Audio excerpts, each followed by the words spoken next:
Good evening to all of you guys out there.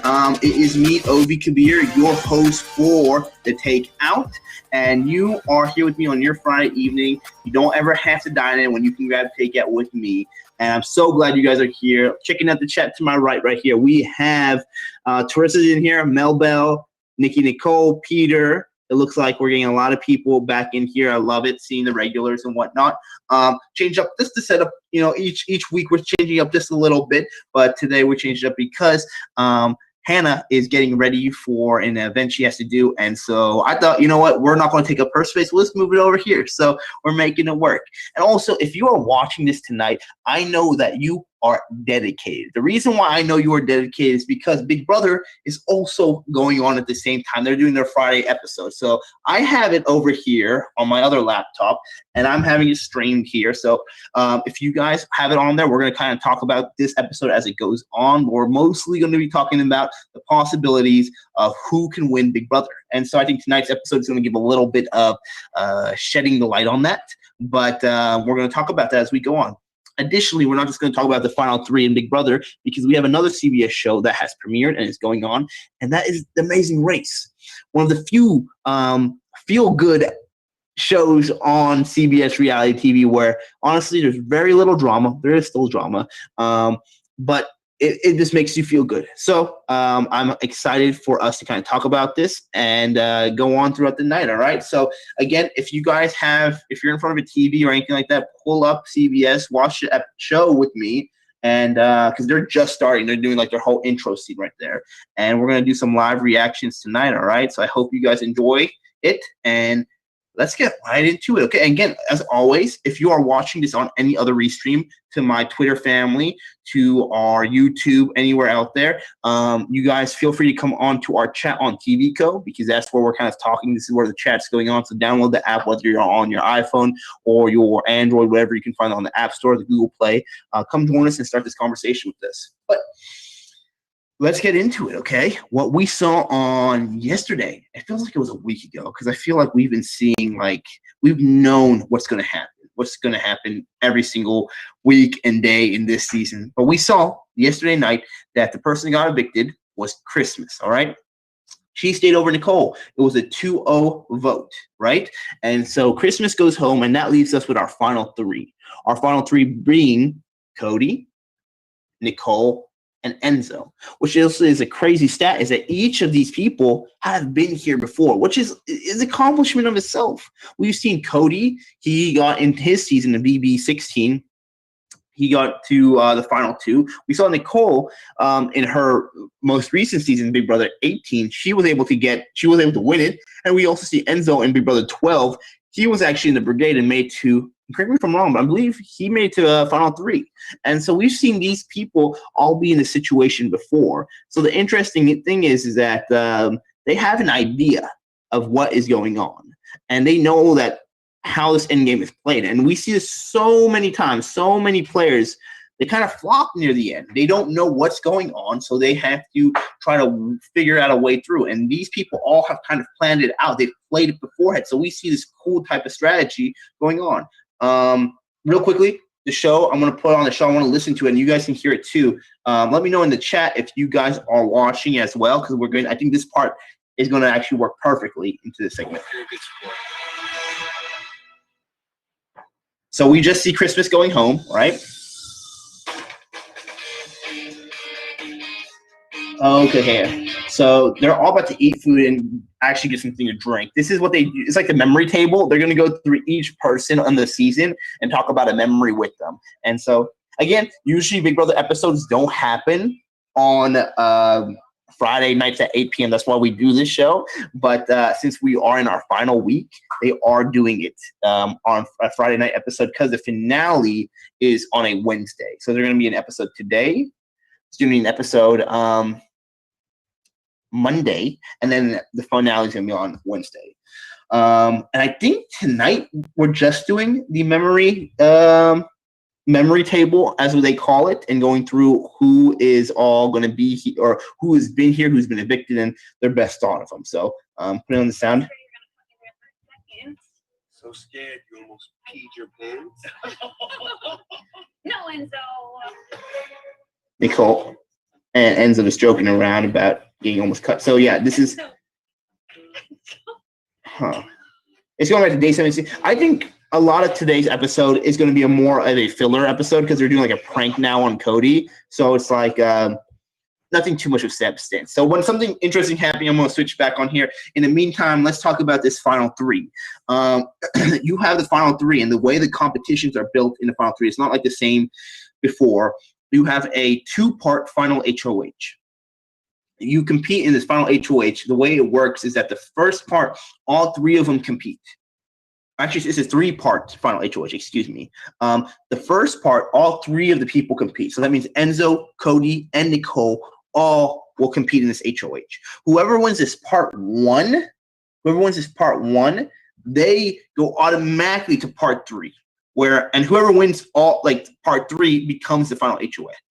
So what happens is whoever wins the first part automatically goes to part three. But now the people who lost in part one have to compete against each other in part two. All right. This might be getting a little confusing. Let me slow it down. If you guys don't understand it, all right, just let me know. Top Gun Phantom, thanks for joining us. Glad to have you here. Again, this is how it works. Three-part HOH. Whoever wins the first part automatically jumps to the third part. And the two losers of the first part compete one another in part two, and the winner of part two competes against the person who won part one in part three. All right. So just I'm gonna use analogies. All right. Like say we have Cody, Enzo, and Nicole, and this is non-spoiler or anything like that right now. But say Cody wins part one. All right. Cody wins part one. He automatically is going to go to part three. So now Nicole and Enzo have to compete against each other in part two, and whether competition that might be, we're not sure. Usually it has to do some sort of like physical component where it's a little like a maze where you have to run around, things like that. And part one has some sort of strategy with it. Whoever wins part two then competes in part three. So then Cody won part one, we'll just say that hypothetically. Enzo and Nicole then compete in part two. Let's say Enzo wins parts two. Then Enzo and Cody will have to battle out for part three, which is usually some sort of kind of a trivia question, but it's more so as getting to know your house guests. It'll be like, who wore a Tennessee sweatshirt, or more likely to wear a Tennessee sweatshirt? Danny or David? And Danny's daughter's name is Tennessee. So you would need, if you know that, you're going to say Tennessee. So that's a point for you. Whoever wins part three then automatically goes to the final two. Then they decide who they want to take with them to the finale. So if you lose part one, it's not out for you. You're not done. You can still compete in part two. But if you lose part two, then your like life is in whoever wins hand. And so the crazy thing is that people starting, even in jury phase, they start thinking about who they want to sit with in the final three and insulate themselves to make sure that person takes them to the final two. So there's a lot of strategy. Like you could lose all of these parts in the final HOH and still go to the finale and win the game because both of those people will want to take you. Like Cody right now, he has really strong relationships with Nicole and he has really strong relationships with Enzo. Both of them are very probable to take him to the final two unless they realize that he is a much better player than anybody on this season thus far and probably will win it. And then they probably should cut him. Like I would suggest them. Actually, anybody would tell him, go cut them right now. But they might not. So Cody has done a very good job of insulating himself. And by insulating, I mean covering himself with no way that he can be breached. His protection cannot be breached. All right, hold on. They're going through another memory. I'm putting the sound on right now. They're at the table again.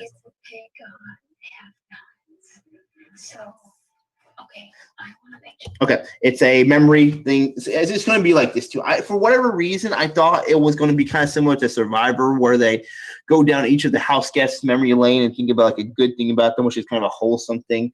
I think this one is more so they're going down, if I remember correctly, is that they're going to go down between each person and do like a funny prank or something like that. It's more so filler stuff. I don't think there's even a competition tonight, which is a shame. Because I'm really excited to see about the competition. But what we're going to see most likely is part one is going to be, has already actually been indeed played. And let me know in the chat if you guys don't know who already won. We can talk about that a little bit. But if you don't know who already won, we're going to spoil that soon. So I'd like you to stay, but you'll probably find out regardless Monday. They'll probably play part 1 then, and then following Monday on the Wednesday show. I don't know actually. When they might show part 1 tonight, then do part 2 Monday, and then I think on finale night you see the final HOH played in person. Francis, I said, I know who won part 1. Oh, Zuri, thanks for joining us. This is your first time. You're a huge fan. Appreciate you, man. Appreciate you. Thanks for being here. But yeah, we're gonna get into the spoilers a little bit, okay? So the person who did win part 1 was Nicole Franzel. And here's the crazy thing is that people are like, man, she's winning all these competitions back, right, left, and she didn't win any competitions before this. Like, what is going on? Well, the funny thing is that sorry, I'm adjusting this camera a little bit. Let me see if I put it up a little bit. Okay. The funny thing is that this is what Nicole did in her previous seasons. She just kind of plays a very strategic social game and turns people against other people, uses shields, and then in the final 5 weeks, usually she turns on the Jets, and if she needs to win competition, she does.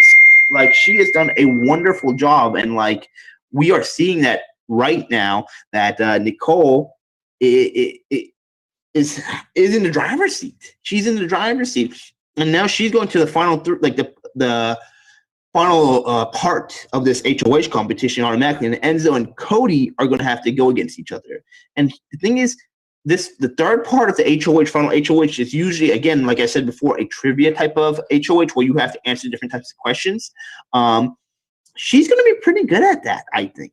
There's a very, very, very strong chance Nicole will see herself in the final 2, which I have said, and if you guys, the regulars in here, Mel Bell knows, everybody else knows, Top Gun, Nikki, Nicole, other people who've been here know that I've been talking about this for quite a while, that Nicole is a person you got to watch out for. We talked about this week, I think 1 or 2, that like Nicole is one of the only one of the 2 winners on this season. And you haven't got her out. You've thought that she is just a puppy making her way there. But what we saw, especially on Thursday's episode, the jury even talks about it. David makes a good point, is that Nicole's a former winner. For her to make it, if she does, to the final 2 is a testament to itself. That it's not people should have got her out when they had a chance. And she could very easily be the first 2-time winner of Big Brother history. Francis X said, great strategy for sure. I still think the triple was a time to get Nicole. Yes, we have been stressing that. The triple was the perfect time to get out a former winner of Big Brother instead of getting out the only one player on this season who's essentially a rookie who only played 1 day of Big Brother. David, my good friend, I love him, but we're all honest about it. Your choice is between Nicole versus David. It should have been to get Nicole at that point. But yeah, here's the thing is that for Cody, it wasn't a bad move. It was the best move for Cody because Cody is insulated with Nicole. Nicole probably will take Cody potentially. Unless she smartens up maybe near the end and decides she needs to cut him. But I would not be surprised if she takes Cody. It was the right decision for Cody to get rid of David at that point, I guess, instead of Nicole. But for Enzo now is in the dust. Cody might not take Enzo. Cody might take Nicole. Enzo needed to cut Nicole at that moment. Like that was his moment in the final 3. Oh, it's giving me stress. It is giving me stress thinking about that final 3, or not the final 3. I keep saying final 3. That triple eviction night. Is anybody else? Is that giving anybody else stress? Because it's giving me stress. Yes. Welcome to our own new people. Welcome Ziri, Francis X. I love having new people in here. Lily's in here. Fantastic. We're getting the whole gang together. But yeah, it just is that night that was so frustrating, and we're seeing it written through this whole season. And what we're most likely going to end up with, I just really have a feeling about this. I wrote about this before, that we could easily see. I think Nicole's in the final no matter what. I really do think so. If Enzo wins, if he wins these next 2 parts, does Enzo cut Cody? I don't know. I think he should. But honestly, and I don't want to be one of those conspiracy theorists because we don't know. We don't know. and you're not allowed to in Big Brother during the game. You can't share the pot. You can't split the winnings and use that as a strategy to go further in the game. But when you have pre-gaming happening, you have conversations. I honestly would not be surprised if there was a mutual agreement to diversify the funds of whoever the winner is. And it's just my thought, because it seems almost incredibly like at this point it's not obvious that Cody has been running this season. And if you take Cody to the end, you are most likely settling for second place. Unless Cody fumbles. He absolutely fumbles the bag in his jury questions. I just don't see how Cody sorry. It's giving me coughs now, even talking about it. But I don't see how you don't see Cody winning this season. The jury loves him socially. They don't even feel backstabbed by him because they feel like he plays such a great game. He has the competition wins, the most of them out of anybody on the season right now at this point. He is in the driver's seat. As Yuri said, heard the core four most likely agreed to split the winnings, and I fully believe it.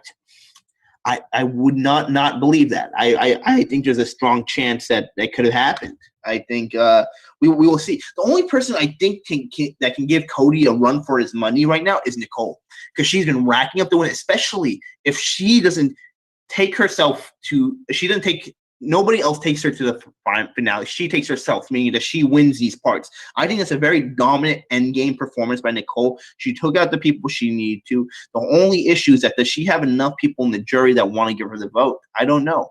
But there's a chance that between Cody and Nicole, that's a cool matchup, because we have Cody, who's run this season, absolutely run this season, and hasn't even been on the block. And I think that, to his credit, he's basically played a perfect game. Then you have Nicole, a former winner of Big Brother, who's made it to the finale. The only time that she's been on the block was on triple eviction. She was on the block twice, survived it, and now is in the finale. And not just in the finale, but she took herself to the finale. So I'm looking at what memory this is real quick. I think we have David talking. Oh, this is the worst time I came in. I came into David literally burning food. Wow, I never saw this. David literally put a fire in the kitchen. The fire alarm went off. Are y'all watching this with me too?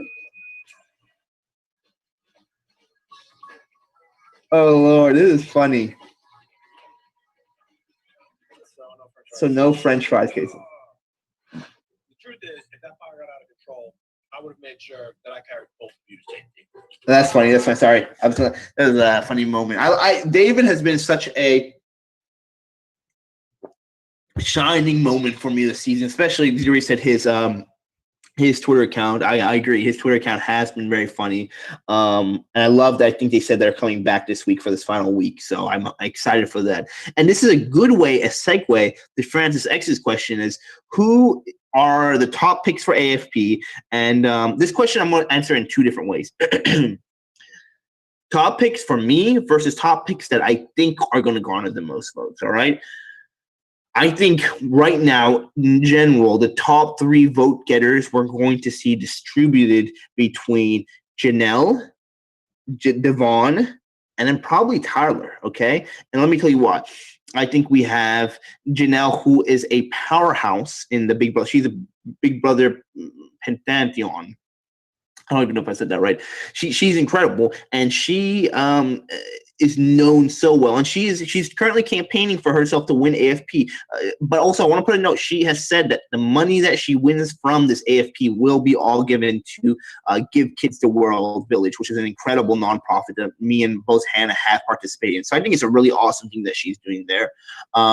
Then we have Devon, who she's basically Twitter's pick, and I think a lot of other people's pick. I don't want to just say Twitter's pick, but I think a lot of people resonate with Devon and her journey in Big Brother and her kind of whole reason that she was on this show. So I think there's a lot of things going for her and a strong potential. However, Twitter is just not indicative sometimes of the entire game, or entire fandom, I should say. So while we see a lot of people go hard for Devon, I don't know if she's going to get out. I would be very happy if she did. I think we're saying, we saw Kimmy last year, a good friend of mine as well. But she had a lot of support behind her, and even though Twitter was really behind her, we didn't see her numbers crack into top 3. And I think she probably got the most votes out of any pre-jury member for a long time, and probably more than most jury members. But we saw Cliff, Nicole, and Tommy in the final 3 of the AFP slot. So I think that between those two, it's going to be interesting. Devon could, though, have a lot more casual votes. By casual, I mean people who are like just watch the show and not with the live feeds, and they maybe not watch all 3 shows.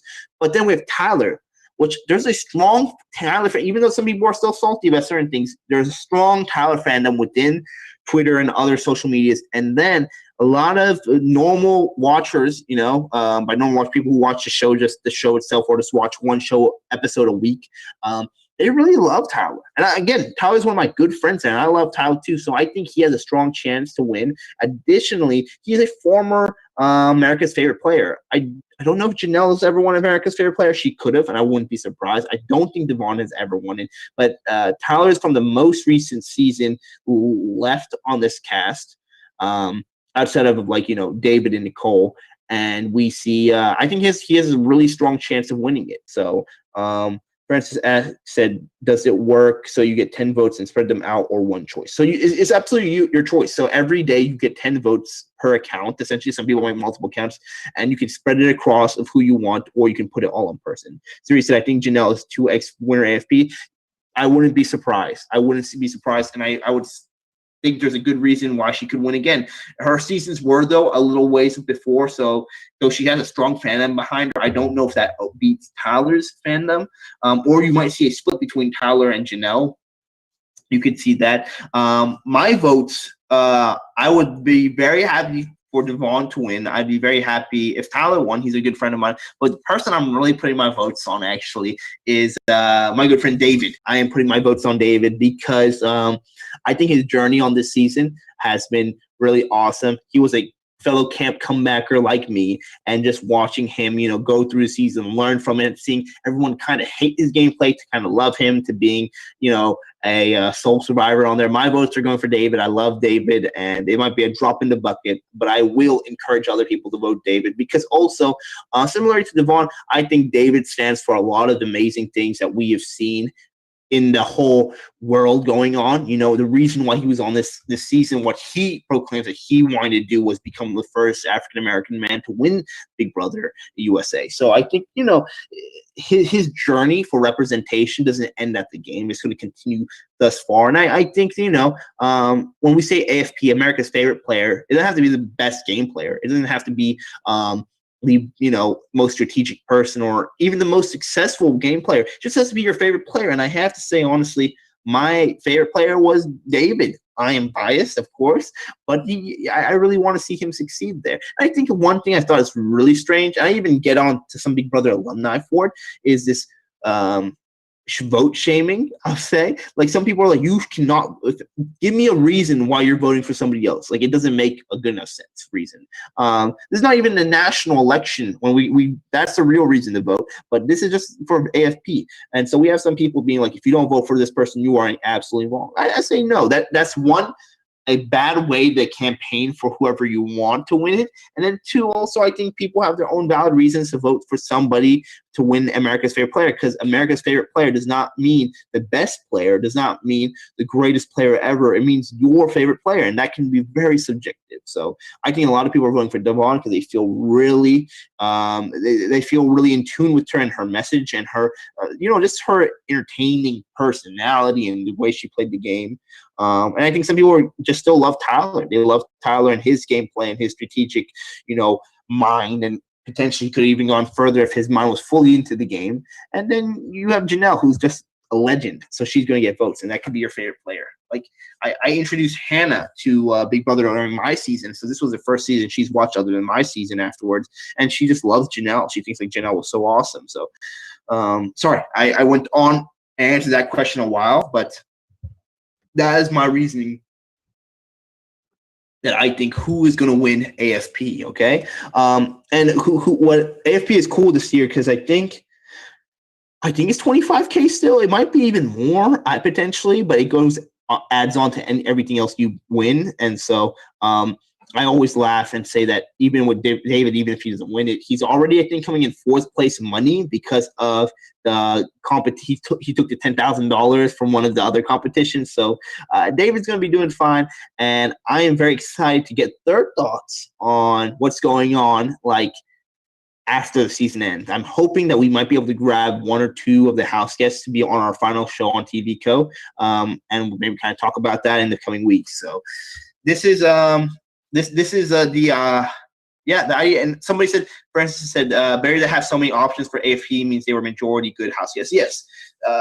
For its point, I think one thing I love is that kind of a contrast to my season, there are a lot of good picks to pick for AFP and a lot of good reasons to do it too. So I think everyone, it's one of those types of seasons that I think even the people who went out in the beginning, in the very beginning, they're going to get votes. You're going to have Nicole Anthony, who was FP last year from the most recent season, BBB 21.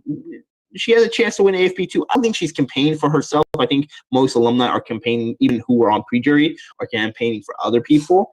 But it'll be interesting to see. But now back to kind of the gameplay. We came back from a commercial. Let's see what memory they're going on now. No, I know what ripe means, but I don't know exactly, like, when you say, oh, the bananas are ripe, I don't know if it's like they still need to be. So you don't know what ripe means. Cody doesn't know what ripe means, essentially. It's that memory. But not what it is. Well, not exactly. He's gone his whole life, 29 years, with not knowing what ripe means. Like, does he eat fully green bananas? Maybe. I don't know. He's like, you're aware. There's some funny moments right here.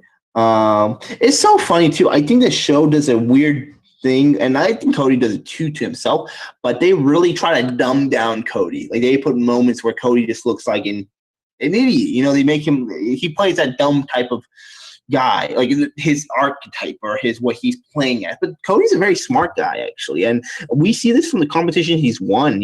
From winning a lot of memorization competitions to just having a strategy and being able to put it out. Like, it's been very, very, very impressive the way he and actually these final three have played, regardless of like whether you want to say it's pregame and other things like that. These three have done a phenomenal job of making sure who is a threat in this house and getting them out. But none of these people, to their credit, have ever really shown up as a threat to anybody else. We've known they're a pretty important player in the game, but we have not seen them be called out to an extent. Maybe Nicole, but never Cody. Cody really took out anybody who would even utter his name potentially in the wrong way. Enzo was never a threat once. And this is now we're going to get into kind of like, what if, who wins against who, what's the matchup? And we talked about this before, that basically the consensus is that, let me know if you disagree too. If you disagree, I'd love to hear the reasoning. And this is a safe place for anybody's opinions, because I want to know, do you, if Cody is a shoo-in to win this game? Sorry, I'm yawning. So Cody was so good this season. The game was so boring. It's still making me yawn talking about it. Cody played a very boring game in the sense that he was so good, there was no issues whatsoever. It's kind of like if you watch a movie, everything goes good, everything is good, and you come back and there's no losses, everything like that. It's a great day for the character, but as a movie, it just is boring, right? Similar to Cody has not met much opposition this season, and the opposition he did meet, he squashed quickly. He was able to ingratiate himself into alliance that one he wasn't part of in the first place, or that he was a central member of. And so he made sure that he would be in the driver's seat of this whole season. I always joked around that even though Cody's won the most HOHs of the season, he's been HOH every week because he has controlled that person in the HOH seat. It's incredible that their whole alliance, which to Memphis credit who put it together, the committee, they stayed together all the way intact until sorry, I need to stop talking about the committee too, because it's making me yawn as well. Lord, my body knows just how bored I've been of this season too. It's tough. This season's been tough to get through, and Cody is to his credit, he's played a great Big Brother game, and I think we can look back eventually and be like, wow, this was cool, like the way he managed and maneuvered this. But watching it in live time, it's just like, whew, like what are you gonna do? What are you gonna do? Hold on, they're a moment. This looks like a serious moment. I need bubbles for bubble. Never mind. It's not in a serious moment. I thought it was a serious moment, but it was like it was a bubble bats. But here's the thing: is though Cody has played a board game, he's been a strategic game. Is there a chance for anybody to beat him? We talked about Nicole potentially beating him if she plays her cards right. She talks about her being a former winner. She has that type of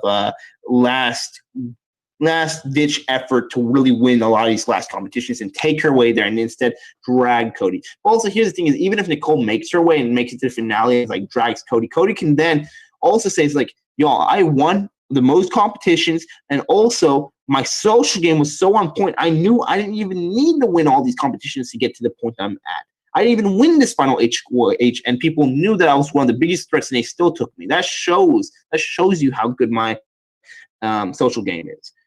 So Cody's in a good position regardless. Now we have the conversation: can Enzo beat Cody? And we have a few questions here. Someone said, I'm hoping Enzo plays part 3 and hopefully he takes Nicole. Yes. To be fair, he was aligned with most of the compies, and they had the numbers to pick off everyone they wanted and follow Derek's order. Zuri said, some jury members like Ian and Danny feel betrayed. Okay. A lot to unpack there. Sorry if I scratched the mic a little bit. A lot to unpack there. Definitely. Cody was aligned with some of the compies, and they were very smart strategy, I think. But I think something's going to change in the future, because we're going to see that this is a strategy people are going to emulate. And if they continue to emulate this type of strategy, it's going to become a very boring show very quickly, like we saw this season. It gets boring quickly. But seeing as can Enzo take Cody down in the final 2, when you break it up, I don't think so. The reason why is I don't think there's enough to differentiate Enzo's game than Cody's game. There's nothing better Enzo did than Cody. You can say that he wasn't a target ever, but then Cody has the same thing and says that I was never even put on the block.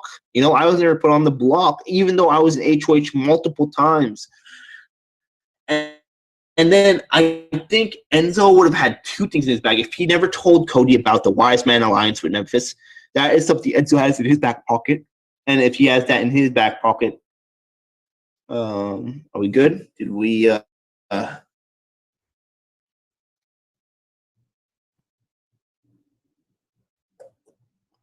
Sorry, I think my thing froze. I'm trying to see if let's see. Okay, yeah, we're good. Sorry, my fault. My screen froze itself. That's on me. I apologize for that little wait there. But I think Enzo has a thank you, Teresa, for the gifted animation. Enzo doesn't have anything to differentiate himself, especially if he does not take himself to the end. If he wins this part 3, then he takes Cody or takes Nicole, then he might have something to talk about.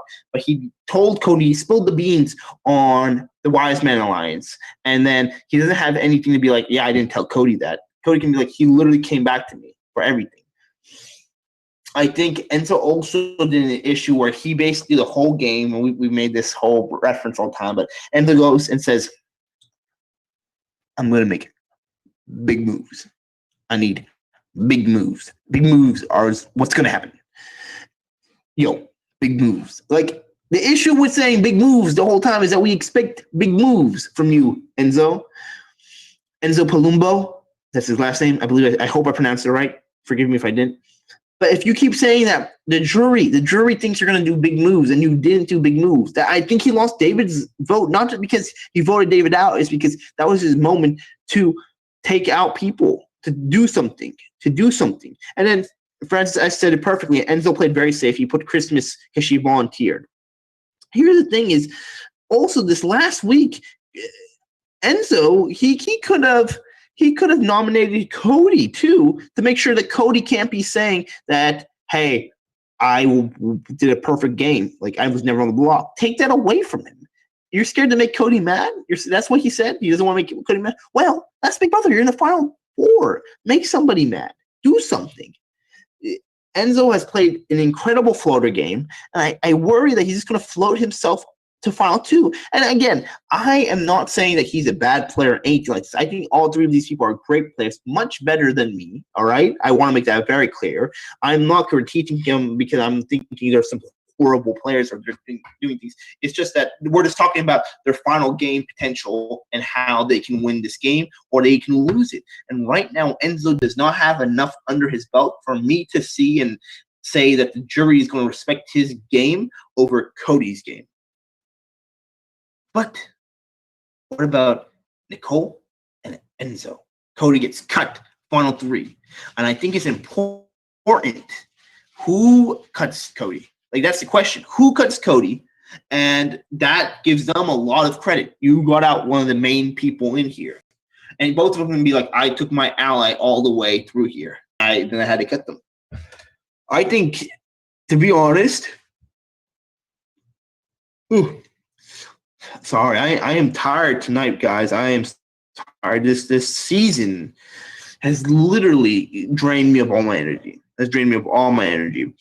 But I also think that, going back to the game, I think that the most exciting finale we can either see is with Nicole and Cody or Nicole and Enzo. I think any combination of Cody and Enzo, I think is a boring one because I don't think there's any chance of anybody beating Cody or Enzo beating it. But I could be wrong.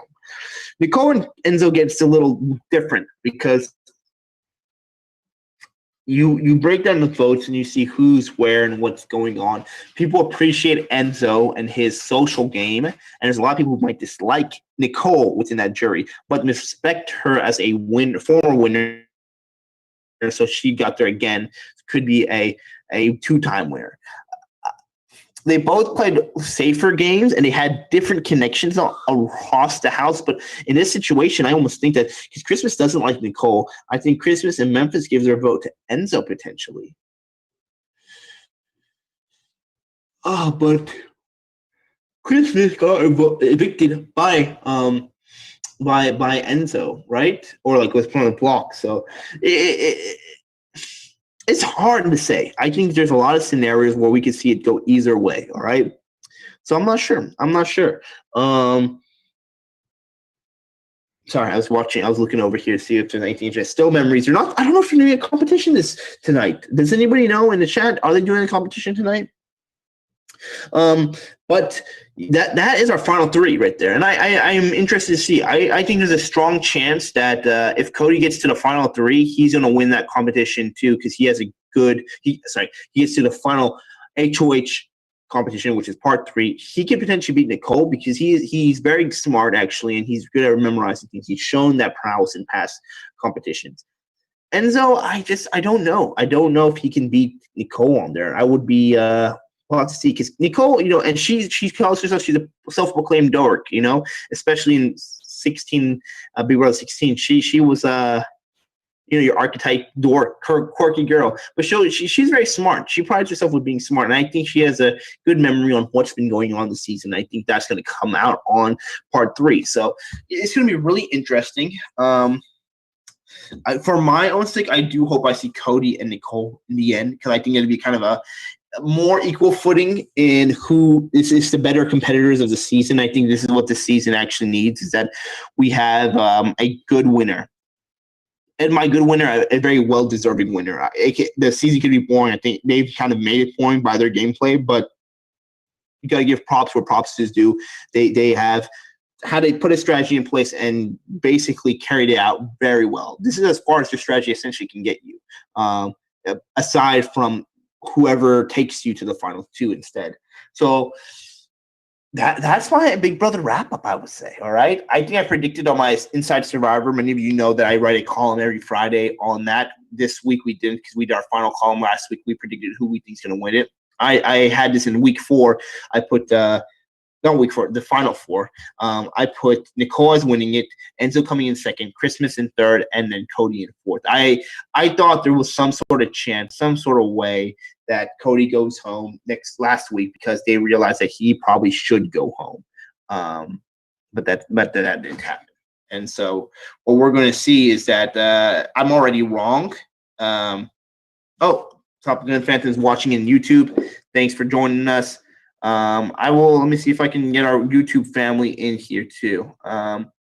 Next week, I'll make sure to put the chat. But my YouTube family, Top Gun Phantom, is watching us through the TVCO chat, or he's watching us through YouTube, but he's in our TVCO chat. So if you are in our TVCO chat, come jump on there. It's a lot of fun.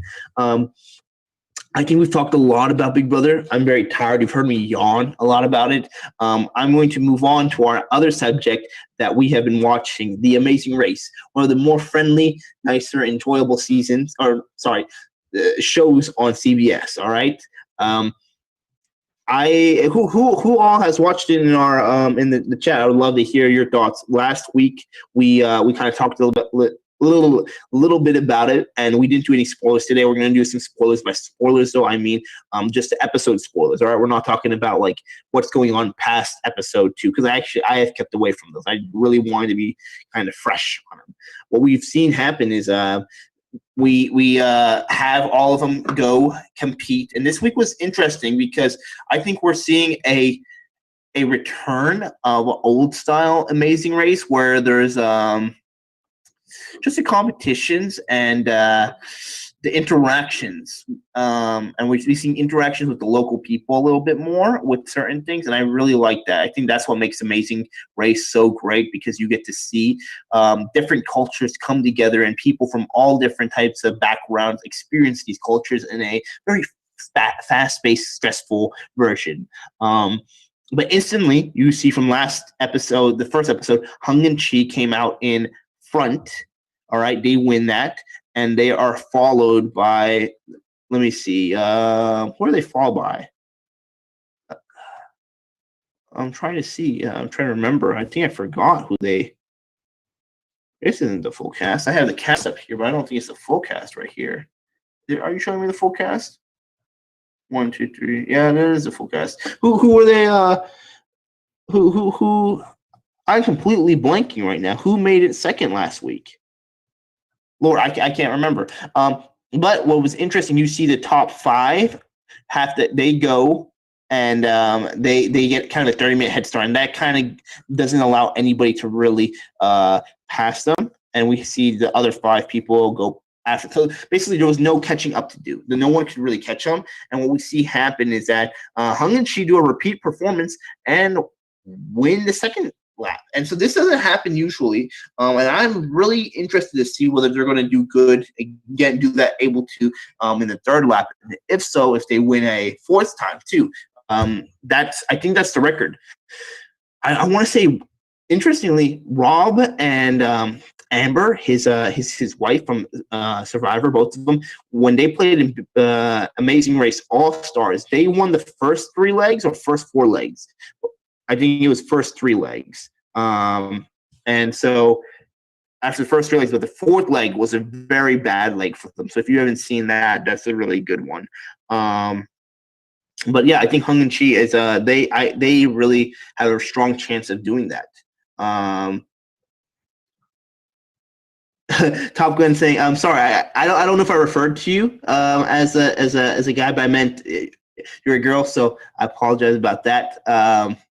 Sorry, some of the names are a little confusing here, but let me know your pronouns if you want me. If I call you anything by the wrong thing, I apologize about that.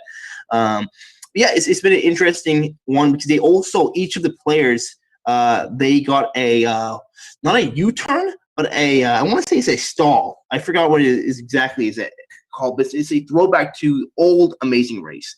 And basically it gives a person, whoever they use it on, a constraint where they have to wait there for 20 minutes or 10 minutes, which can be make it or break it. So I think that's going to be really interesting to see how that works later in the season. What we see happen is a person who goes home is Kelly and Lavon, which I was really surprised about. I'm really sad about because I want to see them go further. They were the Olympic competitors. I want to say Kelly did the 100-meter dash potentially, and Levon was a hurdler. I could be wrong though. I don't think they were both hurdlers, but they could have been. They were teammates. So, but he went home, and I don't think it's much of a fault of their own. More so, it was they just didn't have a good taxi driver, and they didn't have a chance to really catch up to anybody. What we do see though is a leg race in the final competition right before the pit stop, the end of the pit stop. We see a competition where they have to copy buses. All right, you have one bus here, your bus, and you have to decorate it the same way as a bus given to them. And though it looks straightforward, there is a little horn that they have to attach near the front of the steering wheel outside. I don't know if I'm explaining that very well to visualize that, but that was kind of mysterious. They didn't know about this. A lot of people took a long time to get that, and that left Kelly and Levon, who went out, but they left Jerry and Frank with them, as well as Kaylin and Haley. These people were in the bottom three. What happens is that Alana and Leo are they just finish up. They just finished the episode, They just finished up the competition. They see that the horn was the last thing they do, and so this is kind of where some drama has kind of started online. Alana and Leo then go to Kaylin and Haley, and they tell them what they're missing because they couldn't figure it out, and they only tell them. And so then Jerry and Frank and Kelly and Levon, they overhear that and are able to fix it. But Kaylin and Haley, I know these names are really confusing if you're not familiar with the show or the season, but they then are able to fix this team because they got the information from Alana and Leo, and they're able to leave first, following then Jerry and Frank, and then Kelly and Levon. And then this becomes a very fast type of race, whoever really gets there first. Kaylin and Haley were able to get there, and I want to say 8th position, and then following Jerry and Frank, and then Kelly and Levon. But here's where the drama and kind of the what we've seen kind of a reaction from social media and other fans and people have talked about the show is that they felt that there might have been some subconscious biases or some issues that Alana and Leo want to give Kaylin and Haley the tip to get through this pit mark versus Jerry and Frank and Kelly and Levon, who are both African American. All four of them are African American, and they give them to Kaylin and Haley, who are white. And they also say in one of their conversations, I think, on thing is because they say that they just feel real comfortable with them. They want them to stay there. And so a lot of people were saying like, hey, why do you feel that way? And so I thought this was a really interesting point. And I never want to say one way or the other right now because we just don't have enough information. It's episode 2. And I don't want to say like that's, a specific reason why they did that and tried to help that specific team versus the other teams in general.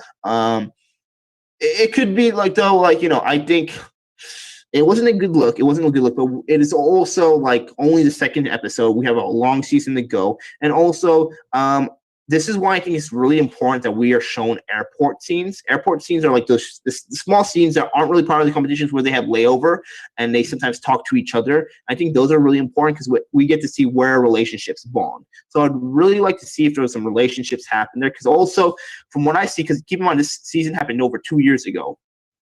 It was filmed over 2 years ago. Alana and Leo, they had a wedding, and I believe one of the only few contestants who came and were invited, because it was a small wedding they recently had, was Kaylin and Haley. So they are obviously close to them. So I do just wish the show showed why that bond was so strong. Instead, like they could have thrown out a 10-second scene where it's like Kaylin and Haley told them over the airplane layover, like, hey, we got your back if you got our back. Something like that. That would let us viewers be able to view that and be like, okay, there's a reason why. So I don't want to speculate and be like, this is because of subconscious biases. They told Kaylin and Haley instead of telling Jerry, Frank, or Kelly and Levon. But a lot of people felt like it was a little shady. That was a big reaction we saw on social media. So some questions, some people said, where did you go? Can you guys still see me? I hope you can still see me. I think it was just a little frozen part. No COVID test on the race. Okay, so this is a very, I wish the Amazing Race kind of specified this in the beginning of every episode, but this race did not take place anywhere near the time of COVID happening. In fact, this race took place in 2018, all right? They have been sitting on this race for a very long time, okay?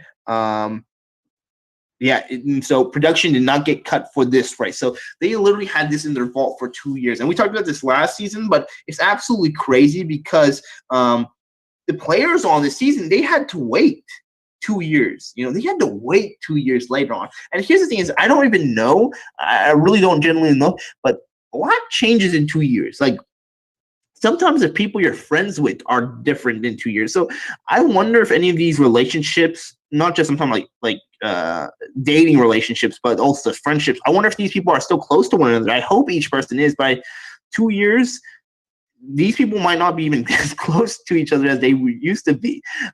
So you definitely see a lot of people have changed since then. I think even Will and James right now, they recently got married, I want to say, or they're postponing their wedding. I'm not sure. But I know Alana and Leo, the nerds, if you want to stereotype, that's what that show is basically showing him as. They are the people who they just recently got married in COVID and had a very small wedding, I believe. So yeah, it's a very long time, but also my only question is that if they got their money or not. Whoever wins this season, I would like to ask actually, did they get their money then, or because usually you have to wait till it premieres.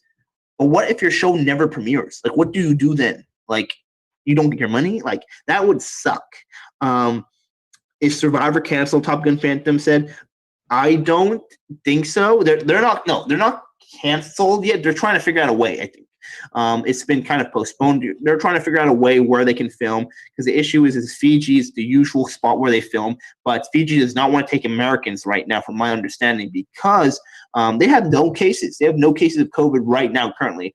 They don't want to give even the chance of COVID spreading to Fiji if they bring a whole production team. Because keep in mind, it's not just the cast you're bringing over. You're bringing a very large production team who have to build these competitions over and over again. So I think Survivor might be holding off. I heard Hell's Kitchen did the same.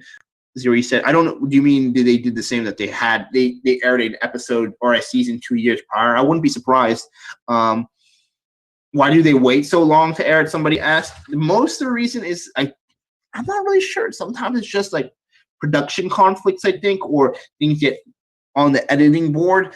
And I will say this episode of The Amazing Race was much better edited than the previous episode. I think the previous episode deserved at least an hour and a half premiere, because I barely got to know any of the players whatsoever. It was super rushed. And also for a season that you've had on your cutting board for 2 years, I expected there to be a lot more footage or editing or something done. But yeah, sometimes these seasons get backed up. And I think it's really, really unfortunate for the players. They have to wait for so long. Like right now, the Netflix, they're currently filming actually season 2 and 3 back to back on the US one.